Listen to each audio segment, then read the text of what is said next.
What's up, everybody? Teen Sensation Billy Tucci here, and welcome to my hosting of the Brofessionals here on the Pop XP. We're gonna have a really fun show for you guys tonight. I don't know if for the older people out there and for those that know, Stan Lee had done a series in 1992 called Comic Book Greats, and we figured why not hit with our buddies from Image Comics, and we're gonna do a critique of it, sort of a Mystery Science Theater 3000, and check out everything and have a good time. I'm going to bring in the bros, and then I'm going to say hello to everybody out there, and we appreciate you guys all joining us. Like I said, we're going to have a good time, and let's go in order of the ones that showed up, because this is going to shock you all. So, ladies and gentlemen, the first one to show up today, though a bit deaf and didn't have his headphones in, he was staring at me like I was a retard. But, ladies and gentlemen, the one, the only, Mr. R.T. Bear. Oh, I'm number one. Finally, I'm number one. Yes. Yay. I need one of those big foam fingers. You did that. And so where's the dog? Yeah, we had to put him down. Yeah, he's a man eater. Once they taste blood, you know this, Billy. You got to put him down. It's all over from there, buddy. It's all over. No, he's a great dog. He's a great dog. We bag on him, but he's a good dog. So he's down there with the wife, man, just hanging out. Awesome. Yeah. He bags on your face once in a while too, doesn't he? Well, he was a puppy. Well, speaking about face bagging, how about we introduce the first man comics, not the first man in the hall, but face bagging. Yeah. The face lights off. Bagger. Lights off or a paper bag. Either one works. Oh man. I think Billy just created something with the face bagging. Face bagging. Oh, damn. That's messed up. Yeah, all right, guys. How about this? Right off the operating table a few days ago, Rockstar, G.I. Joe, the American Eagle, the one, the only, the man in green, the Irishman, Mr. Graham Nolen. How you MacArthur is returning to Manila. Yes. There he is. I'm wading through the water. I have returned. Yeah. You know what I think is better? I like the Marx Brothers in the big store. Remember the sign? It says, "Welcome Admiral Dewey, hero of Manila." Remember at the end?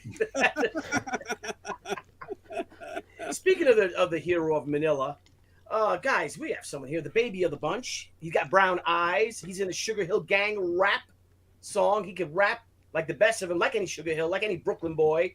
Ladies and gentlemen, the California kid himself, and Fraga Boom. What's up, Fraga? Hey, man, you know I'm the baby when I don't get that reference that Graham threw out. You know, it's like, what?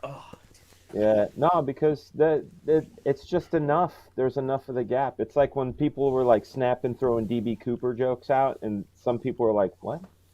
You know? But didn't you have history in high school with Joey MacArthur walking? Not that he paid attention to. Returning to the Philippines after he got driven out by the Japs? No. Oh wow! Jeez, dude, that was way before our time. MacArthur was dead by the time we went to school. Yeah. We were born, and not Graham. He died before I was born. But shit, you know. Hey, speaking of MacArthur, actually was the cameraman filming him. That's right. I found episodes of Combat on YouTube. Oh yeah, and they got the full 5th season, which is the color season, on there. Oh. On YouTube, send the link to the bros in the chat. I've been watching that. Can you believe there was a time when you could air a show called Combat on TV? Oh yeah, the exclamation point is a bayonet. Yeah, awesome. Dude, are you kidding me? We've been watching reruns of the Carol Burnett show. They couldn't do half that stuff today, which is ridiculous because it's all clean.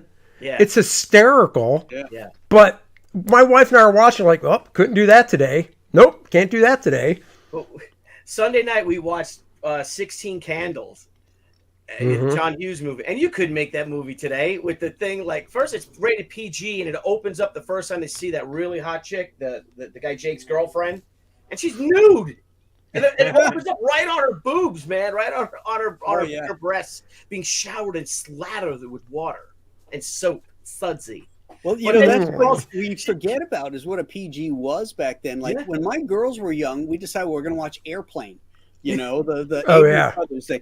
And, you know, you forget about this stuff. And then all of a sudden there's on the plane and people find out the plane's going to crash and everybody starts going apeshit. And then just this woman jumps in front of the camera with no top on and starts shaking her boobs and then jumps off camera. And my daughter just laughed her ass off when that happened. We're like, well, remember the scene where when she's like the autopilot rock deflated. Oh yeah, and she's got to blow the autopilot. Blow rock, and he goes, blow rock, and she looks at him. He gets up. Yeah. Well, if that movie didn't exist, I wouldn't know how to speak jive right now. So. That's right. Hey, Jive buddy. translator. Yeah. Jive. I speak jive. Yeah, I speak jive. And Excuse the me, I funny speak part jive. is Mrs. Cleaver is the actress, I mean, Yeah. Yes. So Barbara sweet. Billingsley, Yeah. Betty White saying that. Well, Yeah. and if you guys remember in Pretty in Pink, I'm not Pretty in Pink, 16 Candles, and Matt, my son is cracking up. His eyes are like this though, and the part where he's like, "So why don't you like me?" The Anthony Michael Hall guy says to Molly Ringwald on the bus. She goes, "Because you're a faggot." Oh! I forgot about that. Because you're a faggot. Just the shit The they like with 80s were- like automobile. It's just like Wow. That's the one where he's holding up the girl's panties too, right? Showing it off. Yeah. The Boy, class. trains. Yeah. yeah. Yeah. Every time they show gong, they hit a gong. Like Yeah, they literally like hit it. are they gonna do that every time? I'm like, yeah. He's like, oh my god. 17-year-old. He's like, oh my god. That's good. Because you're a fan. Anyway, guys, we got a lot of people in the order, and you got I saw Marcus Killigrew and Dan Genovese, who I had dinner with last Saturday. We had a great time. Graham, everyone's wondering how you feeling. I'm feeling good, feeling better. The first 3 days were no picnic, but after that, things start to heal, and I'm a week out today, and just achy. Is all. I don't have any sharp pain or anything like that, but what's killing me, dude, is 6 weeks, no lifting, no gym.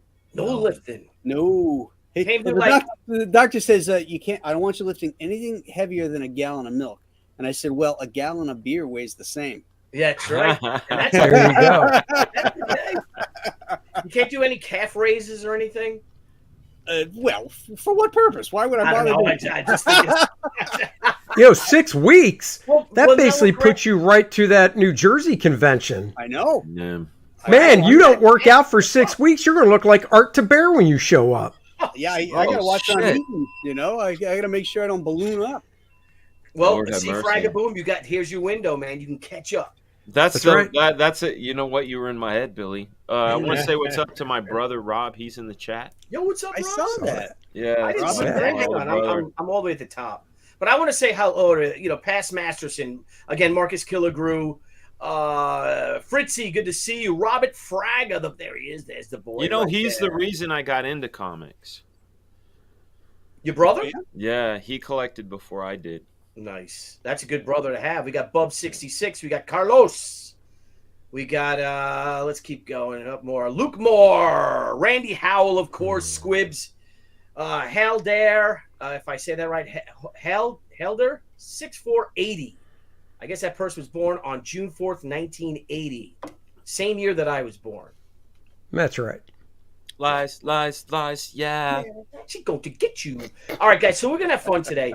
We're gonna and we had a discussion in the green room, and damn it, I kind of blew it, but we'll save that for another one. But We could make a series back in out the of day, around 1991, 1992, I think they were all in 1992, the legendary Stan Lee did a series of VHS videos sold on VHS tapes in comic shops called Comic Book Greats. That's right, True. That's right. Yeah. And do you guys recall this? Yeah, Comic book I got him. Yeah, I got Starbird them. Productions. I still And- have them, shrink wrapped. Yeah, so the one we're going to cover the comic book great storytelling. I'm gonna do a little present. And what you have here is you're going to have our buddies Rob Liefeld and Tom McFarlane. They're going to be talking about storytelling to Stan Lee, and then they are going to be joined by Jim Lee and Will Spataccio. And there's a lot of banter back and forth. And I figured this is something cool for us to look at what the mindset was for the biggest comic creators 30 years ago. What was their mindset in creating a good story? There is a classic moment in that, and I'm not going to spill it, because we're going to watch it. But it cracks me up every time, and it's towards the end. All right, well, let's see. That's good stuff. It's a classic. Yeah. Those comic book greats are like little mini recipe books for success. Yeah. If you just listen to some of the core stuff, like the Solo McFarlane one, where he was talking about creating as many planes as you can to give the illusion of depth. You see so many people. That's why he was always putting these weird poses, because it's a different plane of depth. So because it was changing through space, it gives it a more dynamic look. Well, hang on a second, Dan. Yeah. Guys, can you give me a second? We have a very, very superstars joining us. We didn't think he was going to be able to make it. But of course he did. Is it that Mexican guy? Yeah, the Mexican. Hey, we're inclusive. No, wait a minute. I'm now censored Lopresti. I just got a flagged. I came in, I went to Facebook to hit the link, and I had this big old bulletin up there saying that I'd been censored for nudity and something else and adult material. And I'm like, attaboy. Was it your drawings? Your drawings? I don't know. There's on Facebook? Yeah. How did you spell octopus when you were talking about the watercolor? Thank you. Are you being serious? Did you say it like Louis Jourdan? Yeah. Did you say, man, this octopus is wet? Someone posted my Conan cover from Dark Horse Presents 27, whatever, a few years ago, and that has a chick kind of in a bikini going through some treasure and a big troll behind. And other than that, there's the octopus drawing, and I'm like, what am I getting censored for? So I told you not to draw that octopus fucking the Nautilus, bro. But what does that mean that you're censored? I don't know. It says one more of these, and you're going to get, your. There was the Nautilus in the drawing, though, right? Yeah. Disney's very controlling. I mean, that's a Disney. Yeah, but how's that porno? I don't know. I got porno. It didn't say you were just banned. It said specifically that it was porno. Well, it said nudity and other. I had the same thing, dude. Aaron. I had the same thing with the Hunter Biden thing. The Hunter Biden, the balloons he's in his underwear and the balloons. And he's using a private messenger. He was using a private messenger to me and Andy, and then all of a sudden, his messages disappeared during the conversation. Yeah, I couldn't even share that image, and I got struck for 90 days. I can't stream live. I can't. Not that I go on Marketplace. I don't do any of that crap. But I can't. All my posts are lower, like in the feed. Like people won't see them. Restricted. Well, like private chats aren't private. Do you think that stuff is still? Do you think it was a Nautilus? And it was. That's what I'm saying. I know Disney is phallic shaped. Hey, only in Brian's dirty mind. Aaron, this is the same company that has demonetized me for posting a picture of a keyboard. It was a pretty slutty keyboard. I mean, it had nothing to do with the fact that it was laying on a chick's vajayjay. That had nothing to do with it. But, there's all those letters on a keyboard. You could spell anything with that. That's true. Dan. It was a keyboard spelled boobs. Is it like a kid's keyboard that it has the A, B, C, D on it? I don't know. Maybe I'll take that octopus down. Maybe we'll see. It might be too late for that, buddy. I think what a troublemaker. I don't want to leave it up and have them continue to strike it. The damage is write them back and tell them you're Hispanic and why are they oppressing you? Yeah, you can't write it back. I think you should double down. I think you should double down and give them something, to really ban you for. Yeah. If you think this is bannable, what about this? Then you'll have a new nickname, Lopresti. Oh, wow. I like that. Lopresti. Yeah. I like that. Hey, guys, we got a $10 super chat from our boys. Phil. What's up, Phil? Zaid Comics, $10. Hey, bro. Phil. Great to see you all. Just an update from us. All domestic cash grab books are out in the post this week. Oh, good. International. I'll get mine. And we are one back away from $34,000 on the lost pages. Hells yeah. All right. Censor that guy. I cannot wait to get mine, buddy, and we'll share it. I'll share it. Or just put in the link, buddy. All right. Thank you, Phil, for that $10. Congratulations. Well deserved. Look at these Zaid brothers just coming out of nowhere and kicking ass. Taking names. Kicking it. Pretty fantastic. Anyway, guys, so Aaron, not sure if you know what the show is going to be tonight. We're going to watch what was in the comic book, what was in the storytelling mindset of the biggest creators in comics 30 years ago, minus Graham Nolen. So we're going to watch Todd McFarlane and Rob Liefeld talk to Stan Lee about storytelling. And then we're going to comment on it, do a little Mystery Science Theater 3000. If there's something you agree with, something you like, then heck yeah. If there's something you disagree with, like, I don't know about that. Some things may not. Some things have stood the test of time. Other things may not have. But I think we'll have fun talking about it, and we'll stop it periodically if someone has something to say about something. Art said there's a great watershed moment in it, so we could check that one out. But classic, the classic moment. If I may, for just a second, Art of Roy says, Aaron, it's your drawing of wizards you did on Graybeards. And I don't know if he... I think he might be right because it hang like wizard sleeve.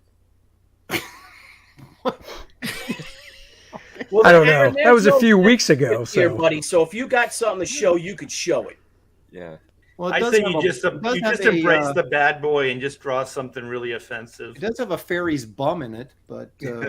Show us your big black submarine, Aaron. Oh my gosh, what is going on here? Fire torpedoes. Billy, this is your show. Billy, this is your show, man. That's right. Barry had side boob. Aaron, tell us about the side boob and who's the fan? I am. I don't want to get Aaron, that is banned. So disgusting. So disgusting. If anybody would like to see Aaron's drawing of the side boob, raise your hand. All right. Okay. All right. Hang on. We'll be the judge of this, Aaron. As soon as he shows it, the screen just goes dark. We're not live anymore. Yeah, don't blame me. Don't blame me. Well, show us your pornography, Aaron. No, it isn't. Weirdo. All right. Hang on a second. Weirdo. Yeah. Aaron's proclivities. Oh, my God. Oh, that's a good show. That would be a great YouTube There it is. All right, here we go. Should I do it? All right. Do it. Do it. No. Who wants to live forever? Oh my God. I would wait a minute. There's no side boob. Yeah, but that wizard's nose, you know what I'm saying? Just, right, maybe a little, yeah. Look at that butt. It's basically just a butt. You see more than that on Instagram every day. Yeah. It's the wizard giving side eye. That's what it is. Do they actually put do they take the image down or do they put a marker on it so you know what they're talking about?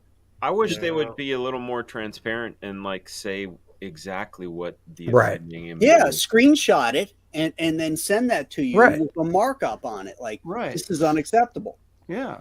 I don't think these are people making these decisions though. Wow. They must have like a butt sensor, right? Yeah, there's just too much skin. Yeah, I guess. I'm little with a big hat. Know what I'm saying? Yeah, Brian says, what if it's the gun?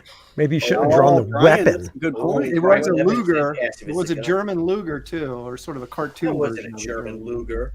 Let's see this Luger. That wasn't a Luger. Okay, I'm not. It was a P-38. It's the best thing Aaron could do out of his head. Leave him alone. Everybody move. Lasso this show up, Billy. Lasso it up. Lasso it up. All right, here we go. We're gonna show. All right, let's. The only one that wasn't talking was me. You guys. What a surprise that was! It usually takes us longer to go off the rails. I know. All right, guys, let's give it a whirl. Let's see. Let's have some fun. Let's watch the credits.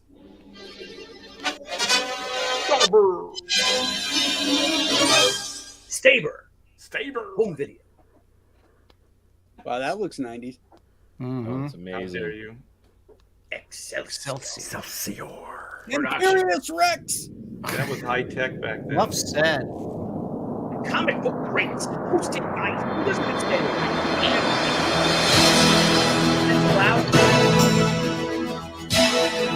It's too loud, guys. It's a loud. You can probably nudge it down a little bit. There you go. Look at those names, man. What a time. What a time. Mm-hmm. Yep. Oh, Paul Bert. I was so poor in 1992. Yeah, see, these came out when I was on the cusp of breaking in. Hi, heroes. I'm Stanley, and welcome to the Rob and Todd Show. You know, most of the young people in this country read comics. and those who are young and That's hard, not of true course. anymore. Well, That's Man, right. I love this time. I mean, seriously, what a great time in comics. If Stan got mad at you, there would be hell to pay. The top talents in the comic book business, Todd McFarlane Maybe you could and turn it Rob up a little bit. Liefeld, are here to tell everything they know about how to draw Look at the acid wash. comics. Sort of take a couple of minutes, I guess. Yeah, Hiya, guys. Hey, Stan. How you doing, Stan? Todd McFarlane, Rob Liefeld. How you Good thing doing? I Todd's sporting the mullet. Right? Yeah. We're here to give you a relief. I can use a lot of that. Now that I've done the introduction, the rest of it is up to you. I'm going to take a little nap because I've been in the studio most of the day. You guys Looks go like Stan and sprayed the back of his head. entertain and educate the Well, that's public, where the and I'll be plugs here came when you from. come back. Okay. To Okay. a So good cheer. we'll maybe have a few surprises when we come back. Okay, I'd love it. Okay. All right. Go get him, guys. See you, Stan. Break a leg. Ouch. Okay. Break a leg, just not a You drawing take hand. first. You take the seat. I'm gonna be lazy on this one. Okay. Okay. Now the first vid that I The did. dynamic I was between kinda these lazy on two it. is I didn't really hilarious. show the kids anything. You showed them more in yours, and hopefully the just other a guys little, have not showed too them. much. So what we're gonna do is we should probably do something that's a little more practical. I love these How guys, old are man. these guys? Let's get right down to the there? basics probably. And show them. This was Find 92, the so mail Rob that a lot of is kids 25. Rob was like 24. like that I did. I was kind of practical. And Let's get down to the basics probably and I think show Todd's them. my age, so. I find that in the mail that a lot of kids. Rob Liefeld at ask 24 the had same more money than questions, I've made my like, entire life. Yeah. It's true. How's the volume, everybody? Too loud? Is it good? It's good. It's good. What kind of inks do you use? How do you use brush? Do you use a pen? What size of paper? I mean, a lot of kids don't even The know. rub. Oh, jeez. One of the big mistakes that I know that a lot of kids seem to end up doing is when they start inking, they end up using rapidiographs or ballpoint pens or even felt tip pens. Markers. That's not really the way to start the thing. What you got to That's do bullshit. is, unfortunately, we don't have that many brushes. Frank for Cho uses witness ballpoint because pens. Well, they right didn't have now, good we stuff don't use, back then. We don't use a brush. we We That's use true. Crow pins right here. Guys like Terry Austin, Joe Rubenstein a bit. Scott Williams. Yeah, Scott Williams, Jim Lee. They use what we call hunt mapping points. There's anything from like a number 97 tip to number 108. The numbers depend on the flexibility of each one of those pin tips. Give me And that. depending on whether you press hard or you press light or whether you need a fat line or a thin line will depend basically on what tip it is. What I always tell kids to do is go out to the art stores, basically grab one of each. If you go to the Hunt's Mapping Point place, they've got all of them in little containers. Grab a couple of each one, take them home and play with them and see which one is the best for you. Also, go get a couple $15, $20 brushes. Don't go get a cheap $2 brush because it's just going to split. The hairs are going to be all over the place. It's not going to do you any good. Go get some good sable tip brushes. Right. and Nobody spend money likes on it split and ends. See whether you want to do Rob's looking at him brush like work or you want to do pen farted. work. To each his own. We're not going to. Well, Rob's stressed out because he's got to do all the You work. want to use some, Now, some film, Art India or ink, Dan, do you remember when they were Higgins, making these? Black Magic? And, Anything, it says India like ink, how waterproof. did this all go about? what If I may stop real quick, like There was a producer on. This is a Stan thing, and I think Todd may have had something to do with it, but it was there was a producer. I forget his name. It's up front, but they thought about putting this together, and they shot everything in like a series of like a few weeks. You know. So they come down, spend the day with Stan, Yeah. have some lunch. Yeah. One take, right? It's all just one take, and No, I think they I shot imagine. multiple takes. yeah. You know. It depends on what it would be. So now these two are doing all the work, and Stan is backstage, having a latte or something right now. He's not, That's right. He's at home. He's taking a bath. He went You home. use a 102? I use a 102. Hunt Okay, Map that's Point fine. 102. No, he's out Now, front. the best waiting thing for about that, working limousine like, as a pro, that if you guys get Lou into Ferrigno Marvel stole. DC, I didn't know that Todd or Rob used brushes. I thought they used They don't use. Oh yeah, Todd's a 102 guy, right? Like he said, Yeah. or he was. I mean, now he's digital, but Yeah, Rob would use mostly a crow quill in the beginning, and then he went over to like microns and pilot pens. Marker, yeah. Yeah. all right. see all you viewers out there, you get them for free. So you don't even got to pay for the suckers. You just phone them up, tell them you need some supplies, and they send them to you. So Really? there's one incentive to get in there for free, guys. You don't have to pay for supplies anymore. Okay, now the other thing is they seem to have. Anybody listening right now, try that. That's working at Marvel. Yeah, that won't happen now. You're lucky they give you paper. I mean, I don't know what the size is like, about 5 by 7 or something like that. But our black and whites are actually done 10 by 15. So we get the stuff pre-boarded from Marvel or DC, or whether we get it from a company or something like that. Oh, so they're not an image yet. Wait a minute, but this is 92. No, they are an image. No, they just showed a Youngblood thing. Okay, and there's some of those things in the back. One of them has Spawn on it. This is about the size you want to be drawn, because we're going to end up reducing it. It also gives you enough room that you don't have to do those tiny panels. So tiny. Boring. Those tiny panels are like. You got to watch the size. Aaron's like, come on, start drawing something. Where's the dancing girl?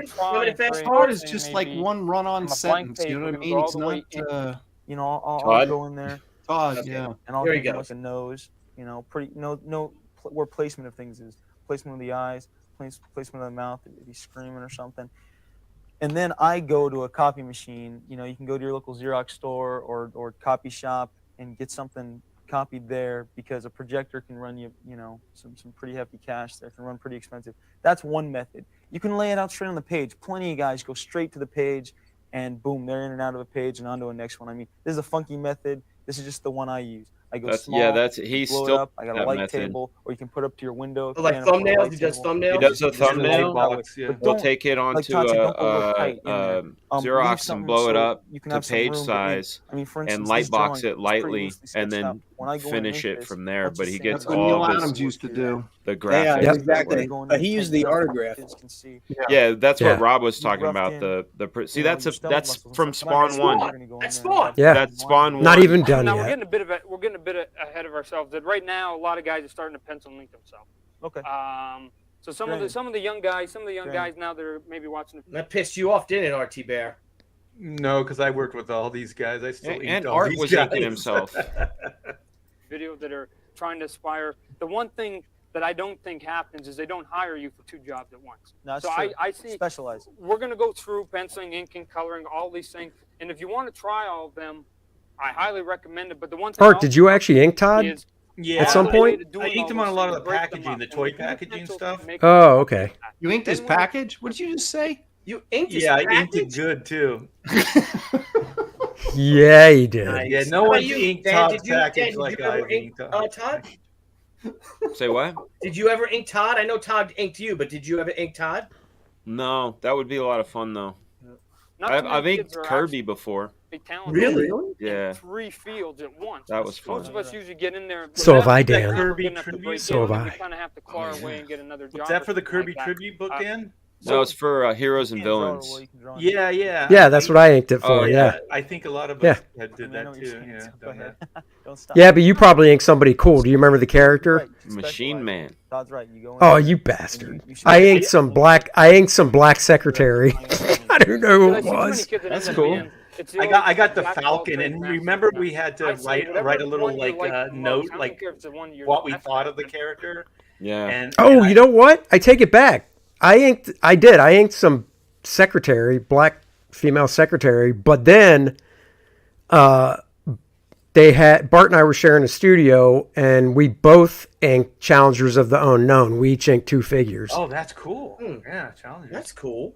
What did you write, Art? I wrote the Falcon is not just a sidekick. He's very much a hero in his own right. The Falcon isn't just a side piece. I was just like, he's not Cap's side piece. Like what Stan Lee would say. They're gonna hate us for this one here. They tell you to send it to the submissions artist, to the submission editor. Doesn't he look like Joe Satriani? He's a flunky. I'm telling you. When Joe Satriani. Oh man. I love that. That's great. Back that up. Todd Savage. Hang on. Todd Savage. What I tell the kids, they tell you to send it to the submissions artist. Yeah. Kid sucks on the inks. We're gonna have to get somebody else to ink the best at, and the one that you like the most. Keep doing that one over and over and over, because what's going to end up happening is if you give them the different steps, you give them the pencils, you give them the inks, they can either say, hey, kid's a good penciler, kid sucks on the inks, we're going to have to get somebody else to ink them.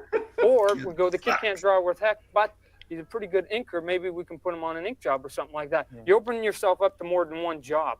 So what you got to do out there as we go through the steps, again, don't cram all that onto one page. Break them up. And when you send off your samples, then do it. The other thing too, and they're gonna hate us for this one here. They tell you to send it to the submissions artist, to the submission editor. Wrong. He's a flunky. I'm telling you. Usually the guys that can give you the job is the editor. The editor's the ones that hire you. Look at Rob. Rob's like, he just called our dude a flunky. Yeah. You do 3 pages, you make 50. No, guys, I was in 1992. I'm like, I have like a notepad, and I'm like writing that down. You know, I'm like, thanks. That was the same way, dude. Todd is absolutely right there. Yeah, he is. Oh yeah, he's 100% right. The submissions that are practically never get you a job. You got to be back then. You had to be at conventions, or you had to be on somebody's elbow, getting walked through the offices. Yep. And introduced to editors, because they're the ones who have the power to give you the jobs. Yeah. Right. Yep. I sent pages to Harris Comics in 1993, and it was like the first 10 pages of She #1. Right? Because that's what I had. I submitted to them in 1993. In 1996, I get a rejection letter from them. No way! You're like, bitch, I already got 4 or 5 issues out. Get out of here. Oh, 96, I had like 12 issues out. I got 12 issues out. Get out of here. Yeah, we're out selling fucking Batman and Superman. But they did it to break my balls, you know. But they had just found it. That's how long it takes people to see stuff when you send it to a submissions editor. You know? And they just broke and all red pens on it. Fix this, and just like I was rejected. I couldn't. Everything was wrong. Hey Dan, do you remember the submissions at Extreme? Oh my gosh, they were stacks. Tons, Stacks but we found people that way. Jeff Matsuda, he put his submissions in a neon green envelope. And that was like, what's that? You know what? That's actually what one of the teachers at the Thibert school said to do. He said instead of using a plain vanilla envelope like everybody else, make it stand out. Get a really bright colored envelope or something, or do something to the envelope so it stands out in that stack. That's the same thing on YouTube, man. The thumbnail is the envelope. You guys ever think about, like, every now and then I think about the Image movie and who I'd cast, you know, and like McFarlane. I mean, I want to see John Turturro, you know, in his young days. Yeah. John Turturro, and then Mark Wahlberg for Rob. A lot of people say Matt Damon, but I think Mark Wahlberg. Is Mark going to have to do the opposite, where he usually gets buff for a movie? He just can lay off for like 2 months. I don't know. Rob's pretty buff, man. Like, nah. You know, he is. Not really. He's not Mark Wahlberg buff. He's not Mark. Right. But who is? You know, that guy does it twice a day. I know, dude. Silvestri, I mean, I don't know who I'd have play Silvestri. No, that's a good somebody one. tall. Somebody 6'7". Yeah. Well, actually, no. You only have to have about 6'3" because everybody else in Hollywood is so short they look like they're 6'7" on screen. That's true. Hey, I saw Tom Cruise is not short. What about? That's because he's standing on stuff when he's in next to certain people. And he's wearing heels and Eclipse, Image Comics. Did you guys? And whatever other good comics company you can think of on the week. But we got the Image plug in there. Yeah, it was super new here. This is early. It was was it HBO or something had a thing called Showtime, and it was about the Lakers. And the actor they got to play Magic Johnson, who's actually 6'9", was 6'3", and the guy that played Larry Bird was about the same size. He was 6'2" or 6'3". But because you know all the other actors around him are so short, you're like, yeah, he's 6'9". So hey, look what Brian Denham. That's awesome. An Extreme alumni. He says Chapel. Where is he? I just saw his name. Hang on, Brian Denham right here. Yeah. Chapel artist Calvin Irving, submissions read. If you like my art, hire me. If you don't, fuck you. Hired me because it was extreme. That's awesome. That's awesome. I said I paid I paid for priority mail or overnight express because someone said to send it like that. Yep, that was another one. That's what I did. I was still doing that at DC when I would send something to Dio, so we would get his attention. To actually give you that first job before. Yeah, I was a convention guy. Ink and cranking. Okay, and the other biggest question that I get is, Did you pay for that haircut? Unfortunately, I did. Yeah. That's brutal, buddy. Sorry about that. I really hope Rob has showed this to his kids because his kids are this age now. So give him. Okay, give him. We'll go to the Look at layout. Todd and talking we'll about take hair. up a little bit of the pencils. I know. How much tightness we should go on some of the penciling? Okay. Well, when it comes to layout, a lot of people struggle with storytelling. There's a lot of great storytellers out there: Jack Kirby, Frank Miller, Gil Kane. You know, when I approach a page, this is how I was shown. You want to use the inverted S, or basically a Z, to get through your page. You want to set up your page so that your eye is falling. This is going to make the difference between when that fan closes your book, whether he liked it a little more than the other one. The kid's not going to close the book and say, you're normally not going to close it and go, wow, I like that book better because Todd McFarlane utilized the inverted S. But it's a design element that's really effective. Oh, the Z. Or for the Canadians, the Z. There you go. Page spread. It's just you want to fall through the page. And for instance, set this up here. It's all a lot. Yeah, real quick. That looks like a double page spread, right? It looks like two artboards together, but they frown upon that now of you turning the page like this. Oh, the sideways page? Yeah, they want pages like this, you know, because of the when you read it on an iPad or whatever, you know, when you read it digitally and stuff. I'm going through that now with all the Senryaku art I'm finding. But, right? You guys agree with that, or? Yeah, I mean, I did spreads where you had to turn the book, but I like those a lot. Do you guys like that, or? I don't like it when you have to turn it. No. Yeah, not either. Oh man, I do it a couple of times. Yeah, like a pinup book, like a Playboy spread. Yeah. Well, you know, the one I saw, out of the story. I'm trying to remember if it was an issue of Wolverine or it was something. It was a book Adam Kubert did, and the page leading up to the 2-page spread where you had to turn it, if I remember correctly, he started rotating panels in the previous page. So by the time you got to the spread, you flipped it up. That's rad. Rob did something in Hawk and Dove that wasn't published, but he had the characters went into the Chaos Realm, and so when they went into the Chaos Realm, all the pages went the opposite way. Sideways. So so it was storytelling. It was actually a storytelling. So you knew that there was chaos, and Mike Carlin didn't like it. So Mike Carlin painstakingly cut and pasted each one of the panels to go into more of a conventional layout, and that's what ultimately led to the Rob leaving DC. I still to this day don't understand why Mike did that, other than it was just a personal preference. But I thought it was a pretty creative idea. And he had the precedence when John Byrne did it with the FF, and that's one of my favorites. It's surprising because Carlin went to school and studied under the Spirit, Eisner. Oh, well, Eisner. Studied under Eisner and even Kriegstein. Whoa. So I think that's very interesting that he couldn't realize that was maybe not innovative, but an interesting way to tell. You know what's interesting about certain personalities, and I'm not saying this is the case, but like I had a buddy fired for having me ink something, right? And ultimately the person who the job was for loved the job, but they fired that person because they didn't ask permission. That's one of the things that Mike said to Rob, that he didn't have permission. I think that it might have been like for I wasn't there, but I'm just trying to theorize because I know both of those guys and I like both of them, but I could see one way about it.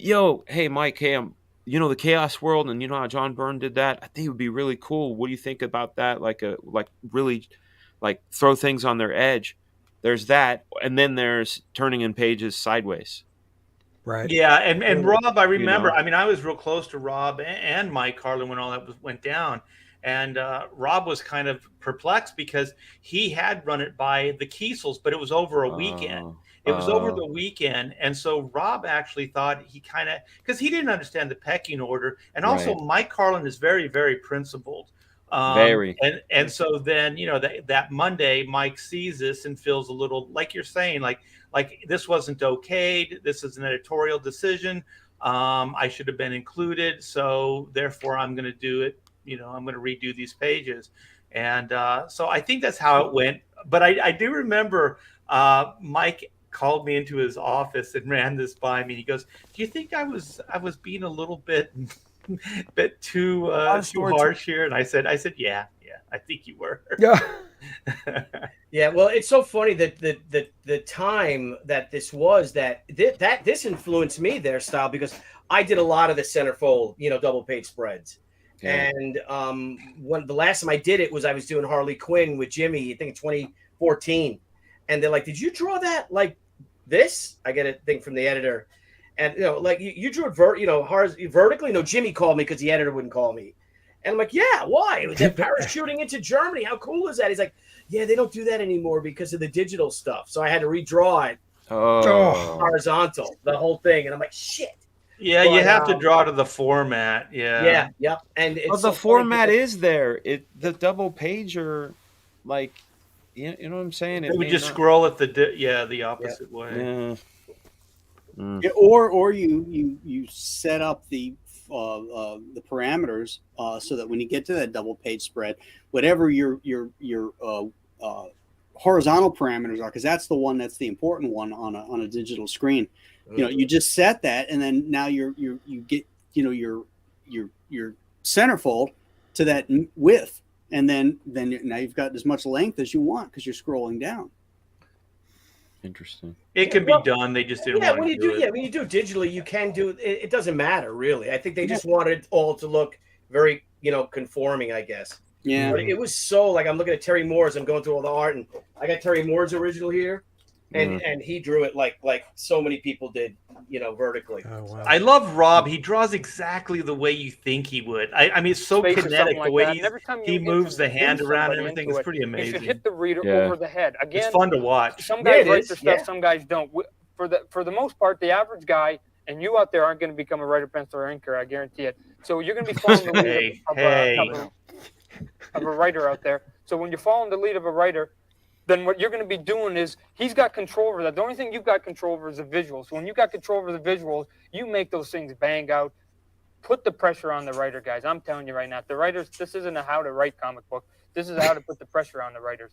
You draw what you want to draw. You draw it exciting, and I guarantee it. You give them 10 panels, they write in 10 panels. You give them 2 panels, they can write that same story in 2 panels, guys. They just put a little bit more word balloons here. Try that without Don't feel the pressure so much as a writer. Sometimes new Todd just beginners, I find, get in there, and what another problem is they do 10 panels a page.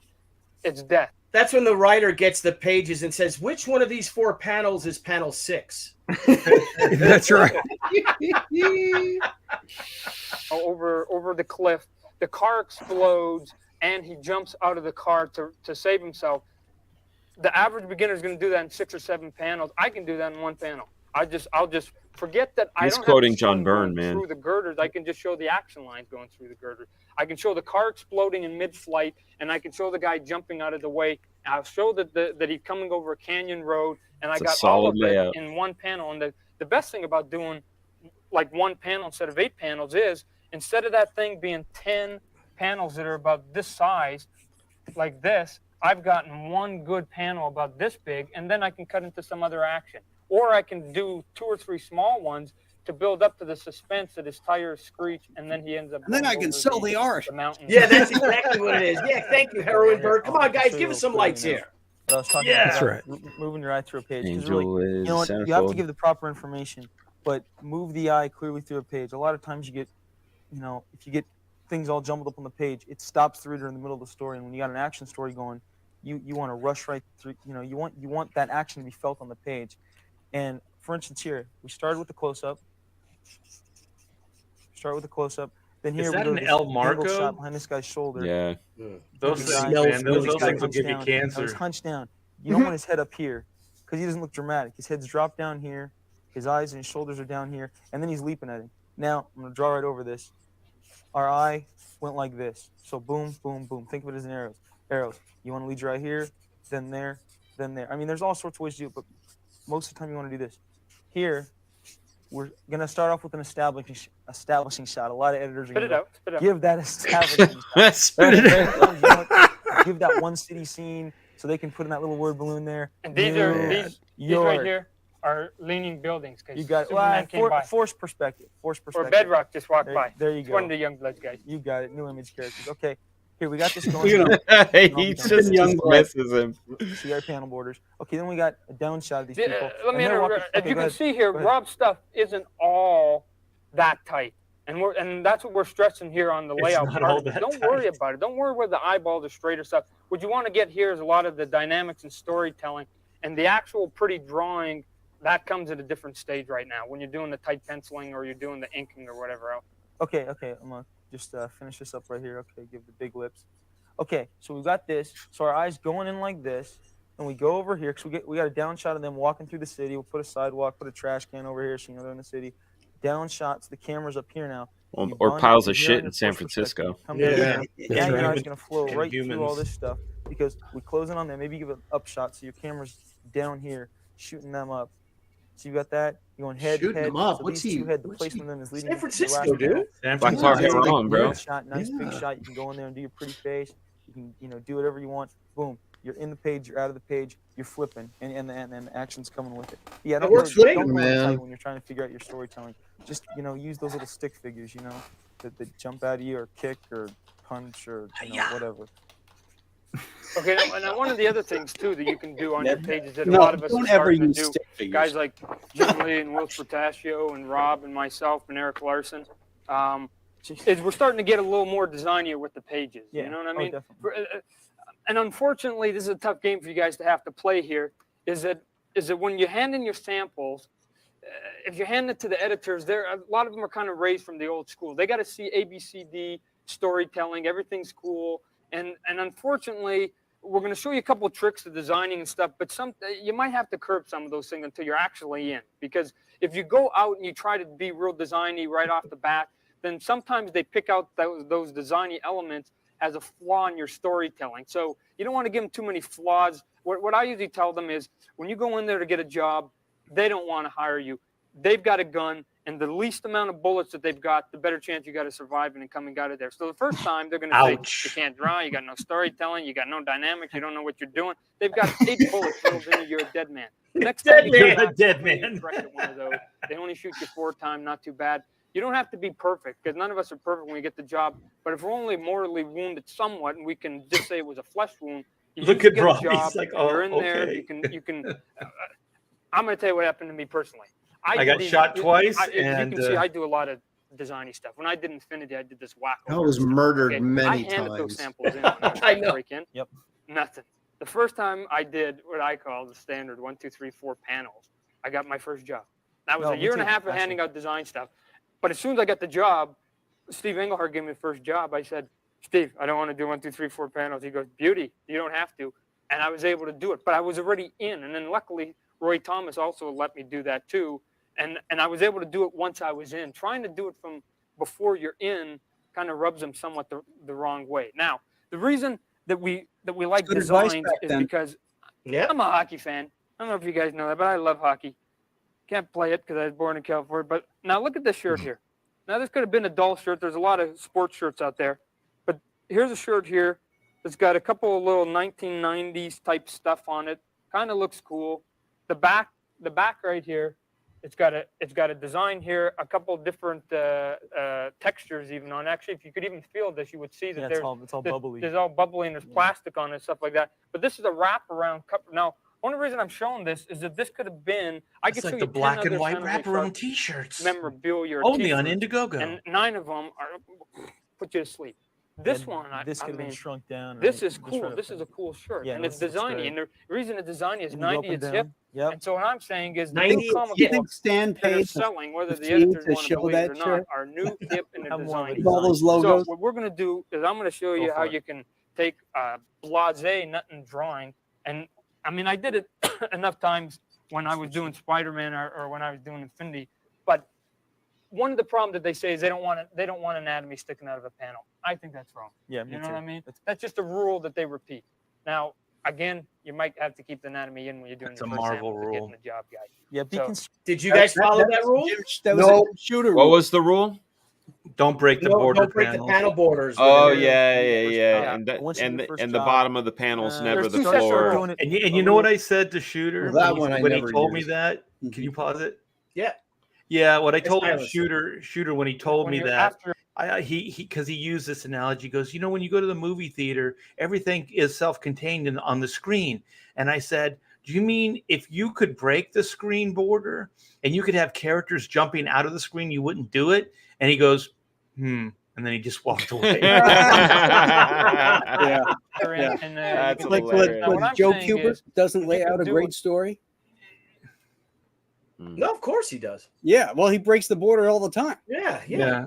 It's Neil just another Adams tool. It's just another tool. It's a style. Todd is terrible at doing fast doodles. You Little go, Pumpkinhead. how is this the same guy? Yeah, I know. You guys. Well, he's saw this doing in a my first layout, video. right? So Yeah, but He's dude, sitting here. Nah. He's Oh not God, building- he's not That's building a horrible. figure. Harrison can do this. Detail lines.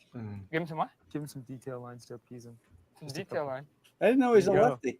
Beauty. There you go. Good deal. Beauty. There you go, kid. Now he's sitting. Okay, now he's sitting here. I've got a big panel here. Now I can run this in 10 different ways. If I was going to give him a cape, probably if I wanted to be real funky, I'd give him the cape. Let's say if his cape is up here, I'd give him the cape up in here, and I'd run it up here, and then what I'd do is I'd cut it back behind his head here. I'd now use this as part of the border. And if I use that as part of the border, then I'd maybe do kind of a trailing thing where the cape went over the border here. Yeah. This guy's horrible. Cut the border in here. Through the How dare you. old crotch shot Look here. at this. Come He's over got here. the chick hips. And now this is going to be He the had a big stick one. to making I can toys. actually even fit Yeah. one panel here, 2 panels here, make these a little smaller, a little moodier, and then build up to the suspense of dun dun dun. We have Rutabaga Man, or there's another cool character called the Spawn. So he's here. You get to see him for the first time. That's the Rutabaga Again, Man. you can't do that on every page, I don't think. But if you I do it never, on a I never minimal thought I'd amount- say this, the other but thing is too, you want to Rob do a little makes bit him of- look like can't a, see the legs you that know, are a, spread apart. Yeah. You want to do a little bit of A hack? dynamics or something like yeah. that. Or, There you go. I mean, and those are kind of things I see too many faces where the guy's sitting there like this, when you could have them, eyes Smiling.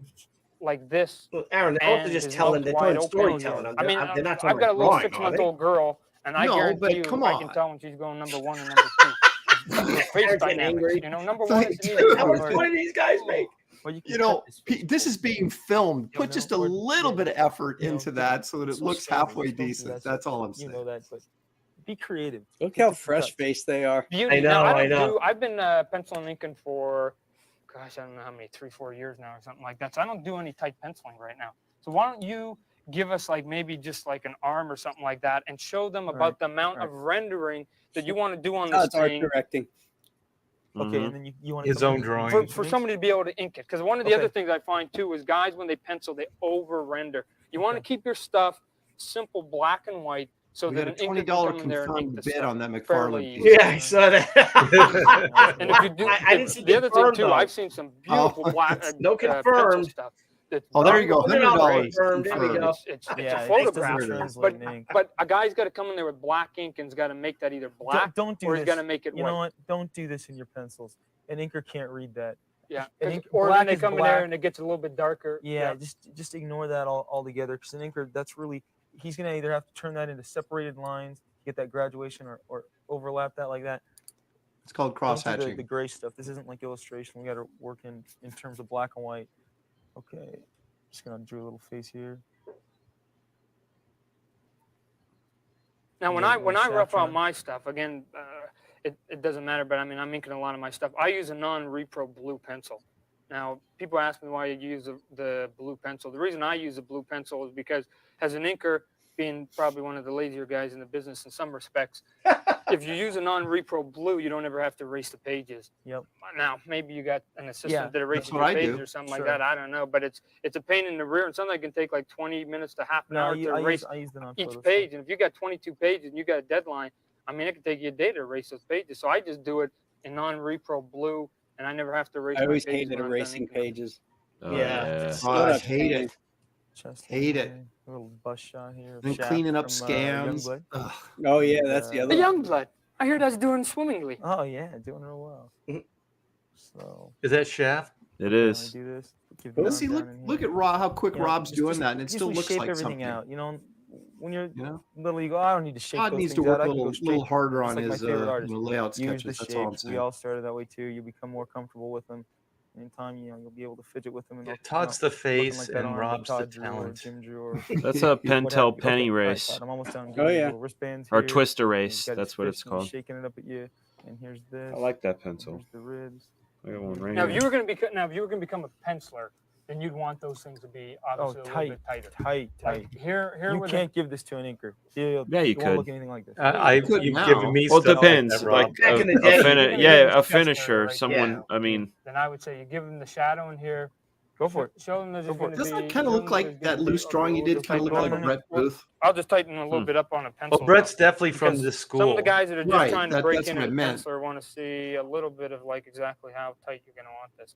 You're going to want this here tight enough so that some of the stuff is pretty much delineated so that the inker isn't going to really have much problem. Chances of them teaming you up with the best inker in the business as a rookie is highly improbable, guys. So what you're going to do is you're going to make sure there's no questions to be asked on your artwork. And they'll still mess it up. Inkers As are somebody's notoriously been inking for a while, and I think some other inkers that have Well, been they'll around for mess a while. up for Most sure guys the actually, eyes. I think, like to ink on from a little bit looser stuff, and the reason is because then they can throw a little bit of their flair on there. But Well, at least, Art, at least you admit it, even in your name. You know, Hack Shack Studios. Yeah. Basically, I never claimed. and I'm not going really to. Now, what I'm going to do is, I'm just going to ink. Let's say this forearm right here. We can leave the rest of it up in here. Now, one of the things you want to do this ought is to be a good. thick line usually will tell you that there's a little bit of weight, and a lot of thickness on the line comes in curves. Dick Giordano usually puts his heaviest thickness when he gets into a curve. Like so, here's a muscle in here, so he'll get real thick in that muscle right there, and when he's coming up on underneath the side, he also gets real thick on the bottom sides of the arms, and the reason is once you get the thickness on the bottom side of the arm, using you a got brush, nice or is light that a? coming Yeah, up that's on a top of brush. it right in here. Oh, it is a So brush? if I come in here Yeah. and I build this up with nice black, I mean, it depends on how much mood the scene calls for or whatever else too, and exactly how tight Rob put it in there. And what the light source Okay, is. well, also, you know what? Yeah, it adds weight, but also, yeah, it is a light source, so it's like a shadow. Here. Yeah. there, All Rob's these saying where the shadows light is. on this side of the body. Yeah, don't If it's screw it over up, here, Todd. they're going to be cast on this side. If it's coming from below, Look at these guys, man. they're It's gonna be like, get cast organized, the- dude. They're all over the the edges of the body. You know, consider your You're light. You're making it up as they go along, If you Aaron. don't understand. Put a flashlight. up Yeah, against but the I mean, wall. this is like- Improv. It's They didn't have improv. YouTube See and which- days and which area days to you learn. dark. That's where your lights. So are wait a going. minute. These are like big deal videos, weren't they? In the time when they came out. Oh yeah, but when We they gotta- came we out, gotta- these felt like high You know, some production. of the areas too. Now Yeah. we didn't bring a brush. We should have. I Just guess. Yeah, But that's not a that's a your pen, big it's not a areas- brush. Yeah, just knock out with just the- yeah, knock them out with the brush. If you got a big area like a cloak that's that big, what we used to do is put an X in there, Yeah, and then you'll- we just go in there and black them out. Now, if I wanted this to be real heavily, I would have used a brush. I didn't bring a brush. He was I using a apologize. brush. I told you that was a crow quill. Oh, I'd come wow, here he like was this. really laying it down. flexible. He was, It's yeah. a- It must have been super flexible. It wasn't Really a 102, that's for sure. No, that's it's not. Might have been a 108. No. Now, That's how do what you he guys said feel at the about, beginning. How do you for a crow quill for people out there? What's your favorite ink that doesn't gunk it up at all? Art Pelican. Pelican. It's the I least still make fussy. It's the Pelican? least fussy ink out there. Usually, right out of the bottle, it's good. A lot of the other inks you got to mix, or one of the tricks is you let them evaporate. So you leave the lid off for a few hours and let it thicken up a little bit. Like what is it? Higgins. Yeah, It's Higgins the is worst. really gray. Yeah, You need it's to the really- worst. Yeah. You know? I like it's Talons India ink. I love It's Higgins. waterproof. Do you really? I know you and I Yeah, have because had I don't this care. conversation. I don't care if it's gray on their original because it's black after I adjust it in Photoshop. So Oh, that's You true. get that speedball gunks up everything. The only thing you use with that is a oh, I brush. can't deal with speedball. Well, the ink, they started putting enamel in the ink, and that's what's changed it over the years. That's why it gunks up everything and it destroys your brushes. But 30 years ago, it didn't have that. Yeah. Do they still make Pelican? I don't know. I don't really ink anymore. I haven't really traditionally inked in probably about 3 or 4 years. So I don't know. I heard that had Pelican had lead in it, and that's why it was so black, and it was a good ink. But then they keep the feathering to got on their case for because otherwise making it with lead, and either stopped them from making it, or they changed the formula or something. Now that's kind it's a nice black ink though. Speedball is real black, but it's thick as. You don't want to sit in there. And it claws. I use yeah, you can't use it. It just gets all washed. Sorry, Aaron. What? And plus, a lot of guys just do it for the sake of not with a quill, really? Right? Like why? No, I ink with a brush. They never know when to stop the. But you can add some water to it, some distilled water. Sometimes to thin it out. I look at it. Sometimes I just keep doing it. Yeah, I would say you never really want to add water because it does change the so now the other thing too, like structure. But like that's where Higgins comes in. Higgins is great if you want to refresh like ink. So because it's more oily and it's more watery. So if you just drop a couple, drops of Higgins in like your Pelican or your Speedball or whatever, it usually will refresh it. It refreshes it better than water. I think. I don't mean to contradict you, Graham, but that's what I've noticed. It was a guy named Tom Palmer who told me that trick, so I'm just going to leave that there. Yeah. I got 40 years in the business, so I got a little experience as well. When you show your stuff to editors, fight. Fight. No, I mix. I'm more like art. I mix inks. 20 pages, pull your 3 best pages out there. To get them either darker or lighter. I will mix different inks together to get what I want. Sure, yeah. And then wait for the drawing to explode or just to burst into flames. Yeah, that's one thing about Speedball and those inks with more acrylic is they take longer to dry too. Yeah. Higgins is good because it dries pretty quick, so you can work over it. And that's another product that sucks anymore is the paper. My God, I used to get some of this old 3-ply Bristol from advertising agencies and stuff like that. That was, they made it in the 70s and the 60s. And oh my God, the texture on that paper was like unbelievable. Now you look at the stuff today and it's like you so much rag in it. You put a quill pen on it and all of a sudden yeah. I'm lucky. I still have the old image board. Yeah, come on. Was that good paper? I don't know the anatomy. Yeah, it's crazy good. I'm not exactly an expert on this stuff. I'm known to. I'm only 24. I've got cash. I heard there's some help in the building. Is Jim and Wilson? Oh, here they come. Oh, here it comes. This is where it gets good. We're acting now. We're acting. Yeah, these guys are great. Who are these guys? Hey! How you doing? Oh, what are you guys Hey, doing? what's up? What are you guys doing Now, here? was this planned, Fraga? Yeah, of course it it there is. the whole time? They filmed the whole bunch in the same week, same day. They probably filmed like 4 tapes worth, so those guys are there. So they probably did one on each of them. Did the 2 with Rob and Todd for Overkill. They did the one with Jim, one with Wills. This one, the Now, Ramirez. You think Jim Lee could walk around New York City with a Malcolm X hat on today? No. Beat his ass. But he didn't wear it for that. He wore it because he's the X-Men artist. No, well, yeah, you try telling that to a bunch of thugs. Okay, now I don't know if you heard any of He's an amateur stuff. I don't know if you heard any of what we were saying, but we should get into some real drawing at this point. We're just going over a lot of the basics.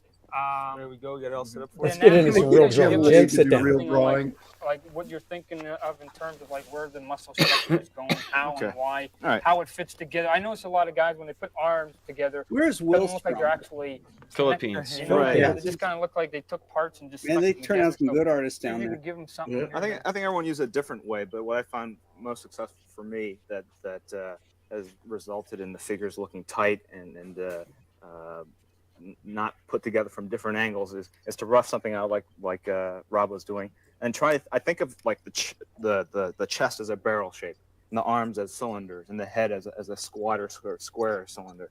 And the most important shapes to me are the Try it. Well, I'm about to here. Okay. All right. Okay. The chest. Okay. Right. The chest shape is like this. Okay. This is nothing new. This is George Bridgman's Guide to Life Drawing. Let me ask you a question. Do you draw the chest first, because then it's easier to attach the head afterwards? Right. I'll start with the chest and then the pelvis. The two most important, right? I never do, man. I draw the head first. Is that how you do too? I start with the head. Because then you can connect these two. Yeah, right. Two lines right there. That's weird. I start with the torso as well. I start with the penis. You okay? No. I mean, that's why the guys on rooftops like you, Art. That's right. That's where you always start. Hell yeah. I know. Work your way out. Rather than learn. Man, Art, you walked right into that one. Congratulations. Oh, I don't care. Overall shape. I know. I'll walk into just about anything. They look more Well, we know that. You'll back into just about anything. I'll back into it as well. Oh, hello. damn. Aaron. That was a good one, Aaron. And if this is the center of mass of the chest, and this Lopez is the is center of mass saucy. of the pelvis, He's also using a real man's pencil. Jack Kirby, See, I'm sits sure in everything Roman's new. head. Will we get to His the chest part and where he pelvis steals so the far guy's apart. wife, That's or where is he that got another it. video? Oh, oh, Wow, shit. Graham. No, Citizen Ronan said it. Yeah. Is that even? He just confirmed? repeated it. Yeah, I was just reading it. Oh man.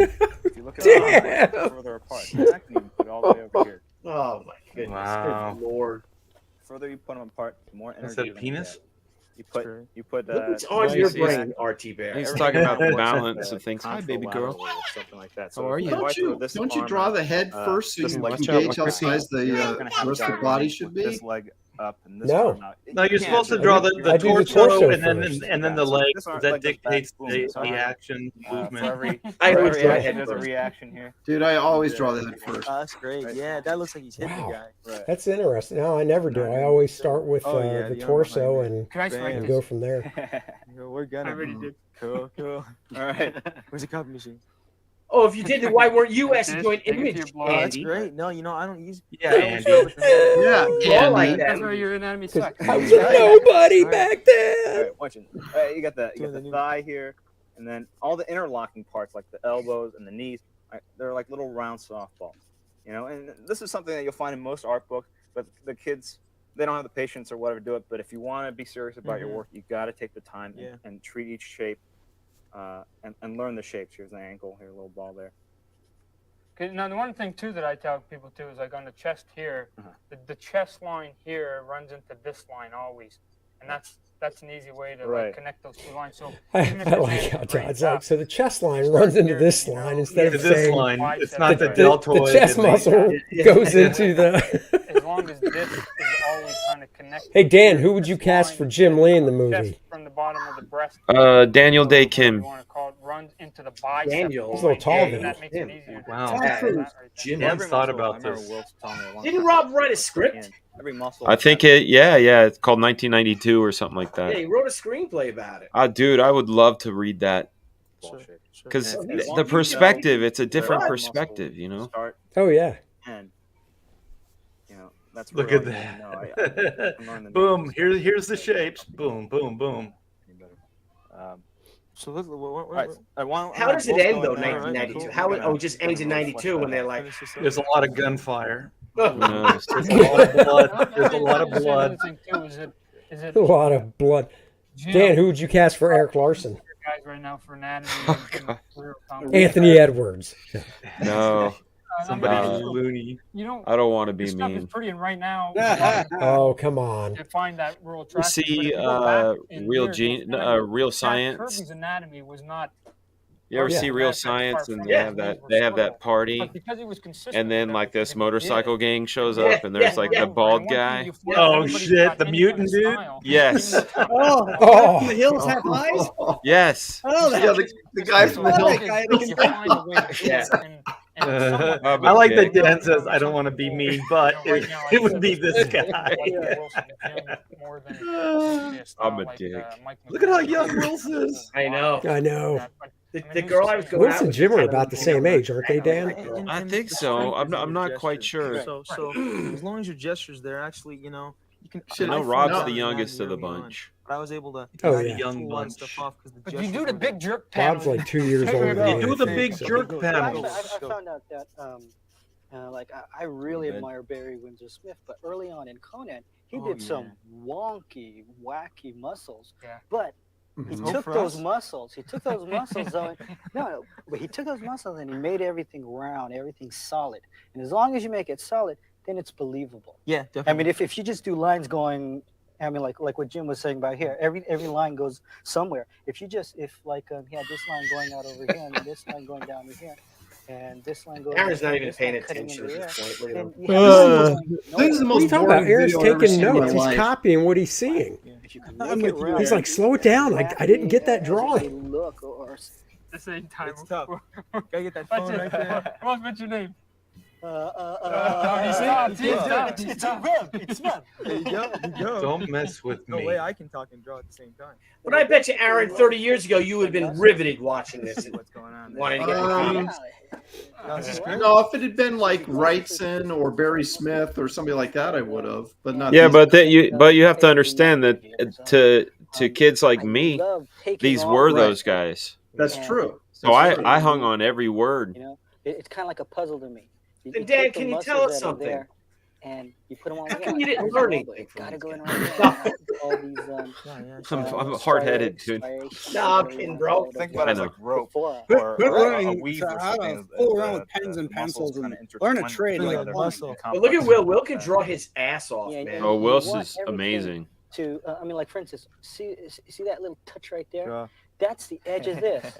See, this is a whole muscle right there. I'd like to see that camera in closer so you can actually see what they're doing. Yeah. You know what? We forgot the biggest rule for anything, whether it's drawing, penciling. We forgot it. When in doubt. Wally Wood's famous rule: if in doubt, black it out.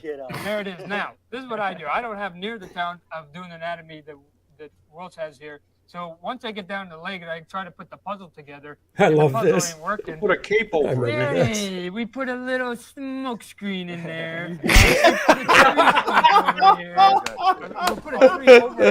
Okay, my classic moment is coming up. Oh my gosh, McFarlane telling us all his secrets. My favorite part is coming up. Not too many people are good at drawing ankles and little toelies.